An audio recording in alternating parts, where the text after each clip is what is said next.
C'est pour cela, chers frères et sœurs, continuez à lire la Bible. À travers ces écrits, vous arriverez à décerner les actes de ceux qui sont venus vous apporter ce livre et les écrits ou principes moraux contenus dans ce livre. Il faut qu'un voleur soit saisi avec l'objet qu'il a volé. Louange au Créateur de l'univers, salutations de paix, de vie, de force et de santé à tous. Dans cette vidéo, on va s'intéresser à un passage de la Bible qui dit que Sarah était la sœur de Abraham.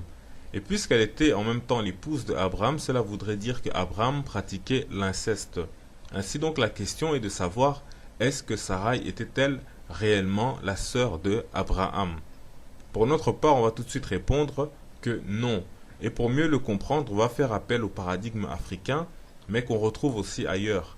Car comme vous le savez, le récit biblique est originaire du Tanéger qui veut dire la terre de Dieu et qui est donc l'Afrique, même si ici on emploie un terme conventionnel de l'égyptologie, mais comme on a dit, on va doucement commencer à utiliser nos propres langues africaines. Et si le Tout-Puissant le permet, on fera aussi une vidéo pour savoir justement où se trouvait ce Tanéger-là, selon les anciens Égyptiens, parce qu'on sait que les égyptologues donnent différents lieux pour cela, mais on va essayer de voir ce qu'on peut en dire. Et on va aussi essayer, si le Tout-Puissant le permet, de faire une vidéo sur la question de l'inceste des pharaons de l'Égypte. Parce que on dit souvent que ils pratiquaient l'inceste, ils avaient le droit d'épouser leur mère, leur sœur, leur fille, etc.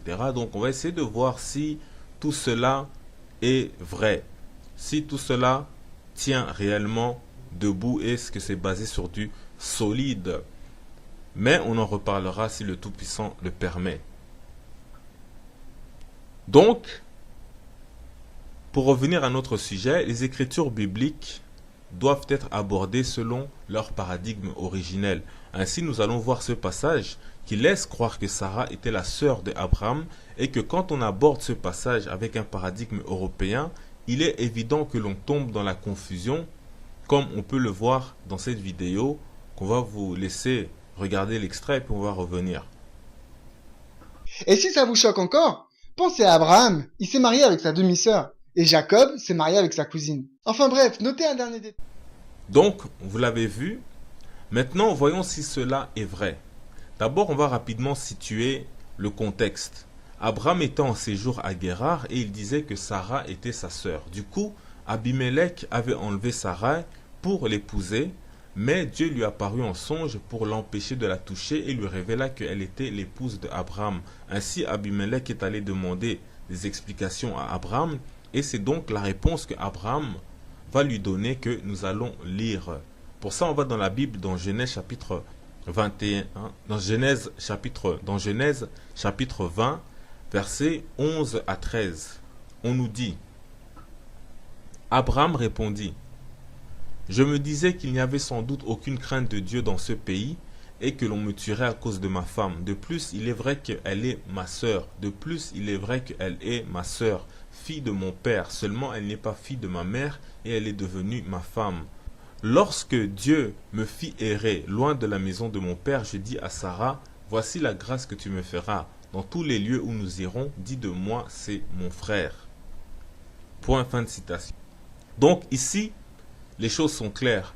Abraham affirme que Sarah est réellement sa sœur. Avant de voir à partir de quel paradigme Abraham s'exprimait pour faire une telle affirmation, on va tout simplement voir dans la Bible le passage qui démontre que, sans aucun doute, Sarah n'était pas la sœur d'Abraham, la sœur en tout cas du même père ou de la même mère. Pour cela, nous allons dans le livre de la Genèse, au chapitre 11, versets 24 et 25, qui nous dit « Nachor, âgé de 29 ans, engendra Térach ou Térak. Nachor vécut après la naissance de Térak 119 ans et il engendra des fils et des filles. Point. » Ici, on s'arrête un instant pour souligner qu'on précise bien que Nachor avait eu des fils et des filles avant sa mort. Cela est très important. Donc Térak, son fils, qui se trouve être le père de Abraham, avait des frères et des sœurs. Donc c'est très important de le noter. Maintenant on poursuit la lecture. Genèse chapitre 11 verset 26 à 29 qui nous dit: Térakh, âgé de 70 ans, engendra Abraham, Nachor et Haran. Voici la postérité de Térakh. Térakh engendra Abraham, Nachor et Haran. Haran engendra Lot. Et Haran mourut en présence de Térakh, son père, au pays de sa naissance à Ur en Chaldée. Abraham et Nachor prirent des femmes.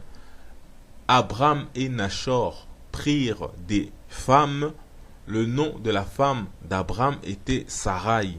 Et le nom de la femme de Nachor était Milka, fille d'Haran, père de Milka et père de Jiska. Point. Fin de citation. Déjà ici, on nous donne une idée des pratiques qui avaient libre cours dans la famille de Abraham, c'est-à-dire l'endogamie, qui existait donc au sein de cette famille, de prendre des épouses et des époux au sein de la même famille, mais ce sont les cousins et les cousines qui se mariaient, et non pas les frères et les sœurs. Nachor a épousé Milka, la fille de son frère Haran. Donc, c'est important de le noter. Mais en aucun cas, on nous dit que Abraham a épousé Sarah, sa sœur, ou bien la fille de son père, Térakh. Donc ça, on ne nous le dit pas ici. Et pourtant, on parle bien du fait qu'Abraham a pris une épouse. Et on nous dit que cette épouse était Sarai. Maintenant, on continue la lecture. Donc ça, c'est déjà un premier élément.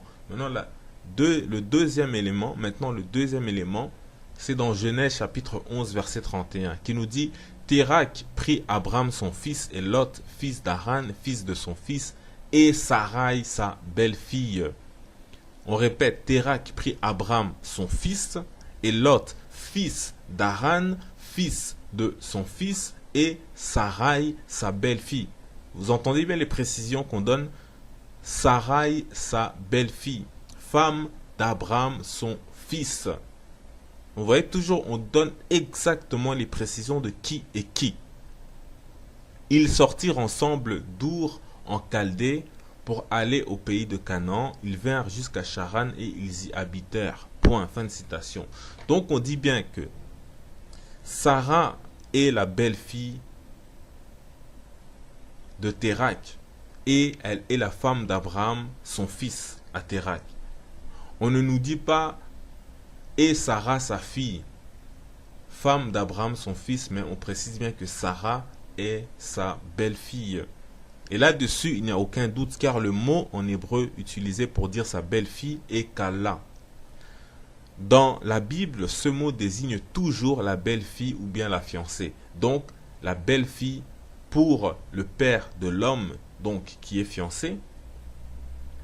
Donc, ce terme n'a aucune ambiguïté. Par exemple, dans le livre de la Genèse, chapitre 38 au verset 11, il est dit: alors Judas dit à Tamar, sa belle-fille, Kala. Entre parenthèses, donc le terme hébreu. Lévitique chapitre 18 au verset 15, tu ne découvriras point la nudité de ta belle-fille, Kala. Donc ici on est dans la loi. Les lois doivent employer des termes précis, pas des termes ambigus. Donc, on dit tu ne découvriras point la nudité de ta belle-fille, Kala, c'est la femme de ton fils. Tu ne découvriras point sa nudité. Ensuite, dans Ruth, chapitre 1 au verset 8, il est dit: Naomi dit alors à ses deux belles-filles, Kala, allez retourner chacune à la maison de sa mère. Point. Donc, fin de citation. Donc, c'est comme on a dit, ce mot ne laisse aucun doute, il n'y a pas d'ambiguïté. Ce terme-là n'est pas utilisé pour autre chose dans toute la Bible que pour fiancée ou belle-fille. Donc, quand la Bible dit que Sarah était la belle-fille de Térakh, le père de Abraham, cela veut dire qu'elle n'était pas sa fille et n'était donc pas non plus la sœur de Abraham. On peut prendre par exemple l'exemple suivant. Un père a deux fils et deux filles. Son premier fils épouse une étrangère et sa première fille épouse un étranger. Ce père appellera cette étrangère sa belle-fille, mais il continuera à appeler son fils. De même, il appellera l'étranger son gendre ou son beau-fils et continuera d'appeler sa fille. Maintenant, si son deuxième fils épouse sa deuxième fille, bon, entre parenthèses, que le Créateur nous préserve de telles unions, mais c'est juste pour l'exemple. Alors, dans ce cas-là, le père n'appellera pas sa fille belle-fille, ni son fils gendre ou beau-fils. On continuera de les appeler sa fille et son fils. Or, Sarah est appelée belle-fille de Térak. Et on précise même qu'elle est l'épouse de Abraham, le fils de Térak. Maintenant, la question qu'on peut se poser est, est-ce que Abraham a menti dans Genèse chapitre 20, verset 12, en disant que Sarah était bel et bien sa sœur, la fille de son père, mais pas fille de sa mère. Donc, en quelque sorte, Sarah est la demi-sœur de Abraham. Eh bien, nous disons que non. Il a dit vrai, mais il parlait très certainement selon le paradigme africain et non pas selon un paradigme européen actuel. Pour bien comprendre cela, on va solliciter nos langues africaines. Pour la démonstration, on va se contenter du lingala. En lingala, le terme frère se dit ndeko. Et c'est exactement le même mot pour dire la sœur, sauf que on ajoute mwasi, qui veut dire femme. Et il se trouve que le cousin est aussi désigné comme ndeko. Donc on ne fait aucune différence entre un frère et un cousin. On utilise le même mot. Plus fort encore, pour désigner l'oncle, on dit parfois noko. Mais le plus souvent, on dit tata leki ou tata kulutu. En fait, le terme tata désigne le père. S'il est suivi de leki, cela veut dire qu'on parle d'un oncle qui est plus jeune que son père.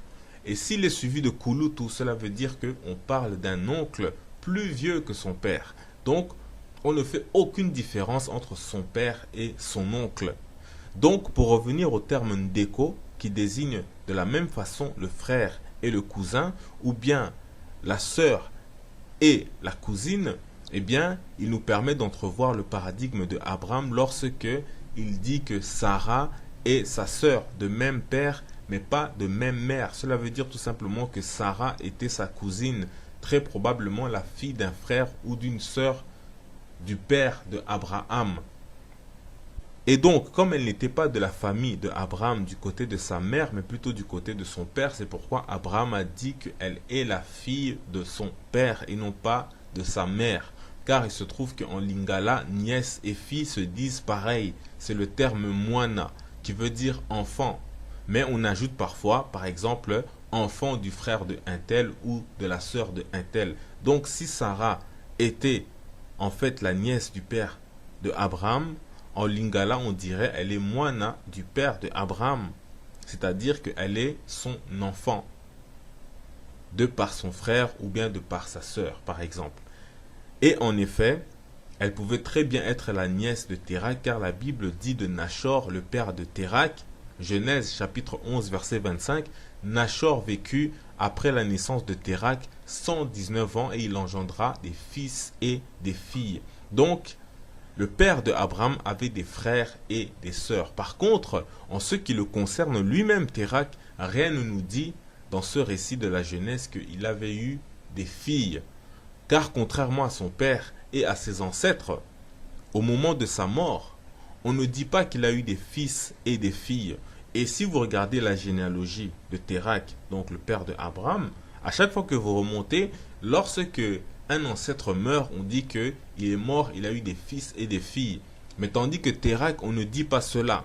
Genèse chapitre 11, verset 31-32. Térak prit Abraham son fils et Lot fils d'Aran, fils de son fils, et Sarah sa belle-fille, femme d'Abraham son fils, et ils sortirent ensemble d'Ur en Chaldée pour aller au pays de Canaan. Ils vinrent jusqu'à Charan et ils y habitèrent. Les jours de Térak furent de 105 ans et Térak mourut à Charan. Point, fin de citation. Donc comme on le voit, on nous parle de sa mort, on nous parle de ses enfants, de ses belles filles, mais on ne nous parle pas du fait qu'il a eu des fils et des filles, parce que ses fils ont été tous mentionnés, ainsi que sa belle-fille et même ses belles-filles, puisque Milka est citée aussi au verset précédent. Mais on ne dit nulle part que Térakh a eu des filles. Or, on le fait pour ses ancêtres, comme son père Nachor, on le dit, et les autres avant lui. Donc, si on additionne tous ces éléments que nous avons cités, il n'est donc pas exagéré de dire que Sarah n'était pas sa fille, mais très probablement sa nièce, et de ce fait, elle était la cousine de Abraham. Mais que, comme on l'a vu dans le paradigme africain, une nièce est considérée comme un enfant et une cousine est considérée comme une sœur. Donc Abraham n'a pas menti lorsqu'il a dit que Sarah était sa sœur, mais il faut le comprendre avec le bon paradigme. D'autant plus qu'en hébreu aussi, ça n'existe pas ce mot de cousin ou de cousine. On désigne ça de la même façon que dans notre paradigme du peuple originel. Maintenant, par rapport au récit, il se trouve que cela ne change pas grand-chose au contexte de l'histoire avec Abimelech, car le vrai problème qui se posait était non pas si Sarah était la cousine ou la sœur de Abraham, mais plutôt si elle était sa femme ou non. Car lorsqu'on présente une femme comme étant sa sœur ou bien comme étant sa cousine, cela ne nous donne aucune indication si cette femme est aussi en même temps votre épouse. C'est ce qui est arrivé donc avec Abraham aux yeux de Abimelech. Mais une fois que Abraham lui a dit que c'est sa femme et a ajouté que c'est aussi sa sœur, Abimelech, connaissant ce paradigme, pouvait très bien savoir que l'on parlait de sœur dans le sens de cousine, selon le paradigme du peuple originel. Donc en conclusion, Sarah, comme la Bible le mentionne clairement, était la belle-fille du père de Abraham et non pas sa fille propre, mais probablement d'un frère ou d'une sœur. Et pour la petite anecdote, on a vu que belle-fille se dit Kala en hébreu, et bien en lingala, on dit Bokilo. Le bo est surtout un préfixe. Donc, le terme qui désigne en fait la belle-fille en fait est kilo, qui ressemble un peu étrangement à Kala en hébreu. Mais en réalité, on sait qu'il y a des subtilités dans nos langues et que les gens, ceux qui ont traduit les Bibles, etc., ont fait cela avec plus ou moins de réussite. Mais les prononciations, les termes, etc., ne sont pas forcément les mêmes que ce qu'on nous sort habituellement. Ça peut être différent, ça peut différer. Il en est de même aussi de l'égyptologie, etc. Mais parfois ça concorde. Et puis il n'y a pas qu'une langue, le lingala ou quoi que ce soit. Il y a d'autres langues africaines qui sont parfois encore plus précis et qui concordent encore mieux sur certains termes. Mais pour reconstruire le puzzle, l'ensemble, eh bien, il va falloir aller prendre ça et là pour reconstituer donc tout le paysage. Mais on reviendra régulièrement là-dessus pour que tout cela paraisse bien clair. Mais comme on a dit dans tous les cas, en ce qui concerne ce sujet, pour conclure, Sarah n'est pas la fille de Térakh au sens du paradigme occidental, car la Bible précise qu'elle est sa belle-fille. Mais elle pouvait très bien initialement être sa nièce et donc sa fille sous le paradigme africain. Mais une fois mariée avec Abraham, pour éviter la confusion, la Bible précise qu'elle était la belle-fille de Térakh. Donc cette vidéo s'achève. Paix, vie, force et santé en salutation. On dit souvent qu'ils pratiquaient l'inceste, ils avaient le droit d'épouser leur mère, leur soeur, leur fille, etc. Donc on va essayer de voir si tout cela est vrai, si tout cela tient réellement debout et est-ce que c'est basé sur du solide. Mais on en reparlera si le Tout-Puissant le permet.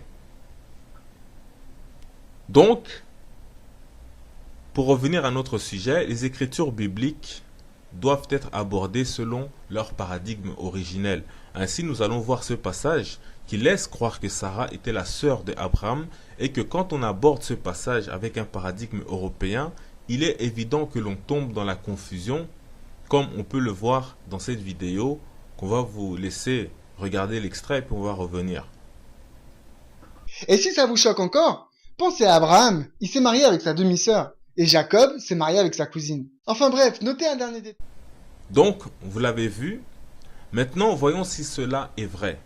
D'abord, on va rapidement situer le contexte. Abraham était en séjour à Guérar et il disait que Sarah était sa sœur. Du coup, Abimelech avait enlevé Sarah pour l'épouser, mais Dieu lui apparut en songe pour l'empêcher de la toucher et lui révéla qu'elle était l'épouse d'Abraham. Ainsi, Abimelech est allé demander des explications à Abraham et c'est donc la réponse que Abraham va lui donner que nous allons lire. Pour ça, on va dans la Bible, dans Genèse chapitre 21, dans Genèse chapitre 20, versets 11 à 13. On nous dit, Abraham répondit, je me disais qu'il n'y avait sans doute aucune crainte de Dieu dans ce pays et que l'on me tuerait à cause de ma femme. De plus, il est vrai qu'elle est ma sœur. Fille de mon père. Seulement, elle n'est pas fille de ma mère et elle est devenue ma femme. Lorsque Dieu me fit errer loin de la maison de mon père, je dis à Sarah, voici la grâce que tu me feras. Dans tous les lieux où nous irons, dis de moi, c'est mon frère. Point, fin de citation. Donc ici, les choses sont claires. Abraham affirme que Sarah est réellement sa sœur. Avant de voir à partir de quel paradigme Abraham s'exprimait pour faire une telle affirmation, on va tout simplement voir dans la Bible le passage qui démontre que, sans aucun doute, Sarah n'était pas la sœur d'Abraham, la sœur en tout cas du même père ou de la même mère. Pour cela, nous allons dans le livre de la Genèse, au chapitre 11, versets 24 et 25, qui nous dit « Nachor, âgé de 29 ans, engendra Térach ou Térak. Nachor vécut après la naissance de Térak 119 ans et il engendra des fils et des filles. » Point. Ici, on s'arrête un instant pour souligner qu'on précise bien que Nachor avait eu des fils et des filles avant sa mort. Cela est très important. Donc Térak, son fils, qui se trouve être le père de Abraham, avait des frères et des sœurs. Donc c'est très important de le noter. Maintenant, on poursuit la lecture. Genèse chapitre 11, versets 26 à 29, qui nous dit « Térak, âgé de 70 ans, engendra Abraham, Nachor et Haran. Voici et Lot, fils d'Haran, fils de son fils, et Sarai, sa belle-fille. » On répète, Térak prit Abraham, son fils, et Lot, fils d'Haran, fils de son fils, et Sarai, sa belle-fille. Vous entendez bien les précisions qu'on donne? Sarai, sa belle-fille, femme d'Abraham, son fils. Vous voyez, toujours, on donne exactement les précisions de qui est qui. Ils sortirent ensemble d'Our en Chaldée pour aller au pays de Canaan. Ils vinrent jusqu'à Charan et ils y habitèrent. Point, fin de citation. Donc on dit bien que Sarah est la belle-fille de Térak et elle est la femme d'Abraham, son fils, à Térak. On ne nous dit pas et Sarah sa fille, femme d'Abraham son fils, mais on précise bien que Sarah est sa belle-fille. Et là-dessus, il n'y a aucun doute car le mot en hébreu utilisé pour dire sa belle-fille est Kala. Dans la Bible, ce mot désigne toujours la belle-fille ou bien la fiancée. Donc, la belle-fille pour le père de l'homme, donc qui est fiancé. Donc, ce terme n'a aucune ambiguïté. Par exemple, dans le livre de la Genèse, chapitre 38 au verset 11, il est dit « Alors Judas dit à Tamar, sa belle-fille, Kala ». Entre parenthèses, donc le terme hébreu. Lévitique chapitre 18 au verset 15, « Tu ne découvriras point la nudité de ta belle-fille, Kala ». Donc ici on est dans la loi. Les lois, si la postérité de Térak.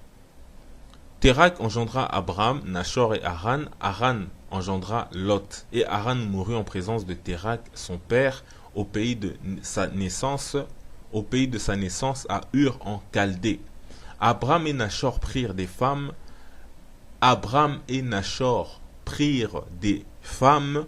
Le nom de la femme d'Abraham était Sarai.